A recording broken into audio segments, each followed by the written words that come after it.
قلبي شلونكم؟ شو اخباركم؟ ان شاء الله يا رب تكونون بخير وبصحة وبعافية، وانتم تشوفون فيديو اليوم منوع بمناسبة حلوة، مناسبة تمر علينا كل سنة ان شاء الله بخير وبصحة وبعافية، اللي هي تكون ولادة الإمام المهدي عجل الله تعالى فرجه الشريف وسهل مخرجه إن شاء الله. اللهم صل على محمد وآل محمد. مثل ما شفتوا بداية الفيديو كان يعني هاي احتفالية بالمدرسة اللي أداوم بيها مسويها، يعني سويناها يوم الخميس، اليوم صادف فيعني أنا كنت طبعا ما حاضرة، فهنا يعني بس نزلت لكم الصور اللي بيها، ما نزلت باقي التفاصيل. حبيتكم تشاركونا بهاي الفرحة وبهاي المناسبة الحلوة، وإن شاء الله يا ربي الله يتقبل من الجميع الأعمال الطاعات. من بعد ما شوية يعني حكينا على الصور وعلى المناسبة، هنا يعني ليلة 15 شعبان، يعني ليلة 15 يعني ثلاثاء على الأربعاء، فقررت أنا شنو أسوي شرك، يعني حبيت أنا الأشياء اللي أنا أسويها، بس وصيت كيك من برا. هنا مثل ما شفتوا بالبداية شنو خليت 4 أكواب طحين، خمرة و5 خواشيق شكر، خليت شوية هيل شوية ملح فقط، وثلث كوب حليب، وخليت وياه 3 بيضات، بس ذني اللي استخدمتهم. إذا تستخدمون طحين الفاخر الكويتي مو التركي، اكو تركي واكو كويتي، هاي المقادير تكون مضبوطة 100%. شنو خليت 4 أكواب طحين، يعني خاشوقة خمرة، وهاي الأكواب القياسية 3/4 يعني ثلث 1/3. خليت حليب وياها خليت 3 بيضات. شوفوا هذا الزبد النباتي، إذا أنتم يعجبكم الزبد الحيواني خلوا ذا، يعني مثلا تحبون نكهة الدهن الحر، بالنسبة لي أنا ما أحبها. وشوفوا هنا أنا ما خليت أي مي، يعني تشوفوها هي يابسة، بس من راح تخلون الزبد راح تكون بالبداية لينة أو طرية وتشوفوها تلزق عادي. عفوا هنا أنا شنو راح أخلي تقريبا 100 غرام، هي يعني محددي لكم إياها، مو تخلون أكثر، تقسموها على مرحلتين، تخلون قسم ومرة ثانية تخلون القسم الثاني أبدا. يعني من راح تخلون الزبد راح شوية تكون مثل اللينة، مثل تكون هيجي يعني تحتاج مثلا تقولون تحتاج طحين، لا تخلون أي شيء، يعني مو تطلع المقادير كلش مضبوطة. وراح تشوفوها أنتم مثلا شنو، شوفوا شلون صارت. راح أتركها تقريبا 10 دقائق وارجع مرة ثانية أعجنها. ليش؟ عمد شوية العجينة ترتاح، ومدة تقريبا ساعة إلى ساعة ونص خليتها أنا تختمر. سويتها قبل الفطور وبعد الفطور، يعني أني اشتغلت بيها. طريقة عجينة كلش ناجحة، وكل من ياكلها يعني يتعجب على طعمها كلش طيب، طعم الهيل على طعم الحليب على طعم الزبد، ما خليت ولا قطرة زيت، فقط 4 قلاصات طحين، خمرة وملح 5 خواشيق بالأكواب القياسية، يعني استخدمت هاي مالتها، وشوية ملح و3 بيضات وثلث كوب مي. نفس الأكواب كلها تستخدموها، مو تستخدمون كوب صغير وكوب كبير، الكوب اللي تستخدمون بيه عادي، هي تكون العجينة لا يابسة ولا طرية. وهاي شكلها من بعد ما اختمرت وارتاحت ونفشت.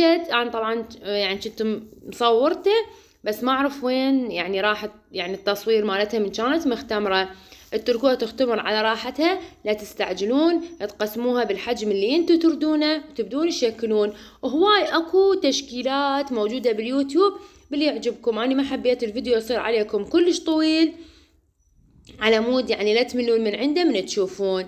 هنا أنا بديت أكورهم، انتو شوف شنو اللي تردونه هيجي، وتكوروهم وتسووهم يصيرون دائريات، تخلوهم يرتاحون فد 4-5 دقائق وتجون تشكلون بيهم. ما يحتاج لها أي يعني أي تعب، عجينة كلش سهلة وترتاح. وهاي شكلها من بعد ما شنو خلي يعني شكلتهم أني، يعني هاي الضفيرة هاي الوردة، يعني هذني الأشكال اللي أنا أعرفها، وهواي أكو. هنا أنا شنو خليت شوية حليب، وراح أبدي يعني شنو يعني أمسح وجه الشركاية.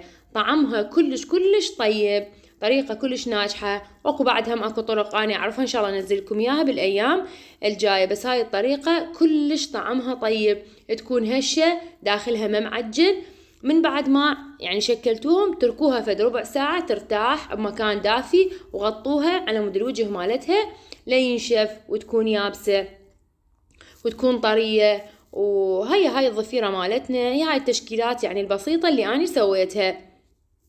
العجينة سهلة ما تلزق، يعني تابعوا التفاصيل، لا تزيدون لا تنقصون بالمواد، يكون طريقة مضمونة. أنا دائما أجيب الطحين الكويتي للمعجنات، ومرات أشتري طحين الرحمة أو الفراشة، هذني كل الزينات للمعجنات، وطعمها كلش طيب. يعني كل اللي ضاقوهم هاي 4 أكواب، هاي طلعت لي الكمية. إذا تردون انتو تسووها أصغر عادي، إذا تردون تسووها أكبر براحتكم، حسب القياس اللي انتو تردونه واللي انتو عاجبكم تسووه. تتركوها مثل ما قلت لكم نص ساعة ترتاح، والنوبة تدخلوها على فرن حار على درجة حرارة. احنا الفرن مال اهلي الكريازي، بس تشعلون يعني العين الجوة خلونه على حرارة 160 مجرد ربع ساعة، ونوبة تشعلون الفوق. بس الفوق من تشعلونه مال الكريازي لازم انتو واقفين يمه على مود لا يحترق، لان الحرارة مال الطباخ الكريازي كلش عالية، وبساعة يستوي. وهنا أنا طبعا راح ارش فوقها اني شوية سمسم.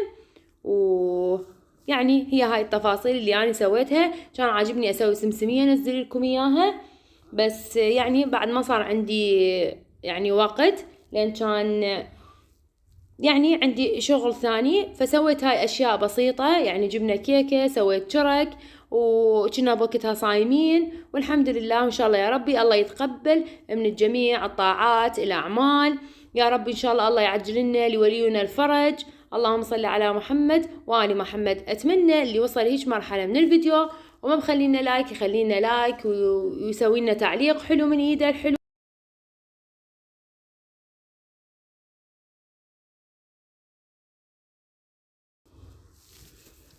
وسولفونا منو راح للزيارة. إن شاء الله يا ربي الله يتقبل الدعاء مالته وزيارته. وإذا هنا مثلا عندكم جماعة ما يحبون السمسم لا تخلون، إذا عاجبكم تخلون مثلا حبة سودة هم عادي، ماكو أي إشكال.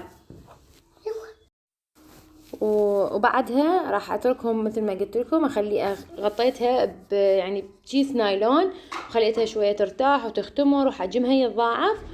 وهي هاي يعني التفاصيل اللي اني سويتها وذكرتها لكم اكثر من مره على مود يعني تتركز عندكم. ما حبيت اقطع الفيديو على مود تعرفون شنو يعني يعني النقاط نجاح الشرك. هذا من بعد ما طلعتها طبعا من الفرن، جيت خليتها بالقاع على مود تشوفوها. وان شاء الله هسه هم انا راح افتح لكم وحده وتشوفون داخلها. يعني مو مثل هذا العجين الشرك اللي نجيبه من برا، مرات يصير بداخله كأنه عجين، لا هذا يعني شوفوا هنا شلون هاي يعني تفحت صارت ورده كلش كبيره. وهذا كان شكل يعني الشرك مالتنا، طعمه قلت لكم كلش طيب. هنا طبعا حسين كان واقف يمنا.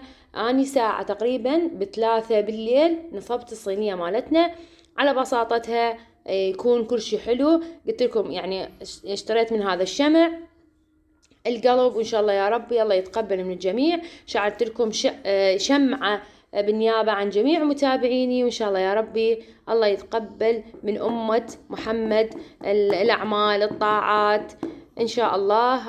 الله يسهل لنا خروج ولينا الإمام صاحب الزمان عجل الله تعالى فرجه الشريف. أتمنى من عندكم تشاركون هذا الفيديو وتشاهدونه للأخير وتخلونا تعليقاتكم. طبعا هنا أنا كان حسين قاعد بوقتها ويعني أنا حبيت أنصب الصينية بهيج وقت، لأن هي هذا الوقت اللي يكون بولادة الإمام المهدي عجل الله تعالى فرجه الشريف. فحبيت أن يكون يعني من بدينا يعني العفو السحر نصبت هاي الصينية مالتنا.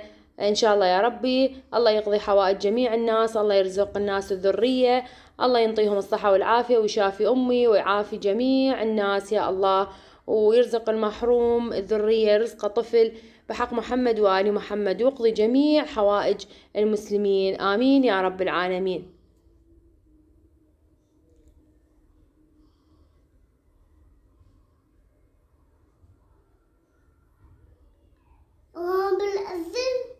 ايه. هنا حسين طبعا يعني يمي ما شاء الله. ايش تحكي؟ شو تقول؟ يلا احكي. شوف مسوي ألعب لعبة بزونة. ايه أسوي بابا ايه لايك قناة. ايه سوي لايك للقناة. حسين يقول القناة مال امي. قناة الأمي. ايه وهذا شكل يعني السفرة مالتنا او يعني العيد ميلاد البسيط. وساهمنا وساهمكم الف عافية ان شاء الله. عافية إن شاء الله.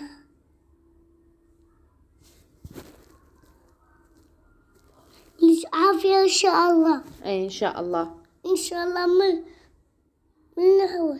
اتمنى من عندكم قلت لكم اللايك والاشتراك والتعليق الحلو.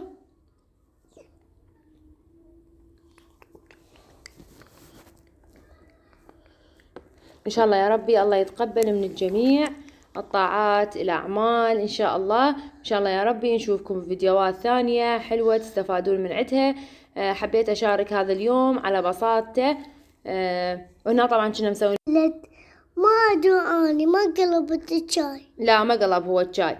وهنا أنا راح أشوفكم الشرك. طبعا شوفوا شلونه يكون بداخله يعني لا مثل شكل الصمون لا ولا تكون معجنة. شوفوا شلون مورقة يعني وصايرة مثل الطبقات كأنها مثل طعم الكرواسون. طعم الهيل كلش بارز بيها وطعمها كلش طيب. أنصحكم تجربون هاي الطريقة كلش سهلة ما بيها أي تعقيدات أي تفاصيل ثانية. أشوفكم فيديوهات ثانية مع ألف سلامة. باي باي.